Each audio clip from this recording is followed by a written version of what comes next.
নমস্কাৰ। আজি মই ছাত্ৰ ছাত্ৰীসকললৈ এটা মই মেছেজ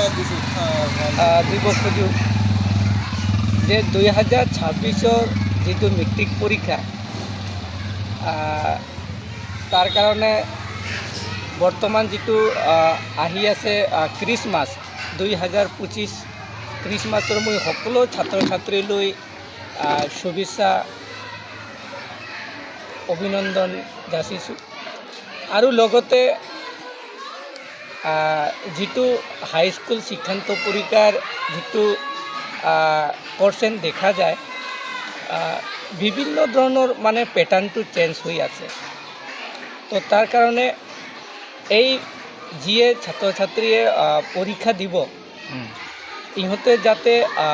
বিষয়বস্তুটো যিটো নাকি কয় কনচেপ্ট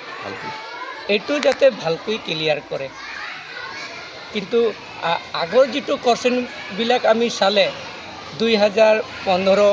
16, 17 বা 24 বা 22 চনত এইবিলাক কোৱেশ্যন এনেকুৱা মানে কি নাছিলে, কিন্তু এনেকুৱা যোৱা বছৰো ধৰি এনেকুৱা কোৱেশ্যনৰ যিটো পেটাৰ্ণ দিছে মানে কনচেপ্ট যদি ক্লিয়াৰ নহয় তেনেহ'লে এই ছাত্ৰ ছাত্ৰীয়ে পৰীক্ষা দিয়াত বৰ অসুবিধা হ'ব। তাৰ কাৰণে মই ছাত্ৰ ছাত্ৰীলৈ বিশেষ অনুৰোধ জনাওঁ যাতে চিলেবাছ যিটো আছে এই চিলেবাছটো যাতে মেইনটেইন কৰি আৰু প্ৰত্যেক ছাবজেক্টৰ প্ৰত্যেক লেচনটো যাতে কনচেপ্টটো ক্লিয়াৰ কৰে, তেতিয়াহে ভাল ৰেজাল্ট কৰিব পাৰিব। আৰু এইখিনিতে আৰু এটা মই মেছেজ দিব খোজোঁ যে এতিয়া প্ৰত্যেকৰে ক্ৰিছমাছৰ আৰু যিটো নতুন বছৰৰ যিটো আহি আছে প্ৰত্যেকে ভাবি আছে যে আমি ক'ত বনভোজ খাম বা ক'ত পিকনিক খাম। সেই যিয়ে এইবাৰ হাইস্কুল শিক্ষান্ত পৰীক্ষা দিব ছাত্ৰ ছাত্ৰীসকলে এই বছৰৰ কাৰণে যাতে অলপ ফূৰ্তি নকৰি যাতে নিজৰ ভালকৈ কিতাপটো যাতে পঢ়ে আৰু যেনেকৈ বিভিন্নজনে বিভিন্ন ঠাইত মানে পিকনিক যাব খুজি আছে এই বছৰৰ কাৰণে ছাত্ৰ ছাত্ৰী যাতে বাহিৰত কোনো ধৰণৰ পিকনিক নাখায়, এইবিলাক যাতে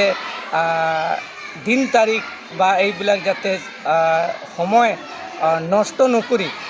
এই বছৰৰ কাৰণে যাতে নগৈ যাতে এই হাইস্কুল শিক্ষান্ত পৰীক্ষা যদি ভালকৈ ফলাফল আনিব পাৰে তাৰ কাৰণে ভালকৈ যাতে পঢ়ে আৰু সম্পূৰ্ণ যিখিনি চিলেবাছ আছে এইখিনি চিলেবাছ সম্পূৰ্ণ চেছ কৰি যাতে ৰিভাইজ কৰাৰ পিছত এইবিলাক যাতে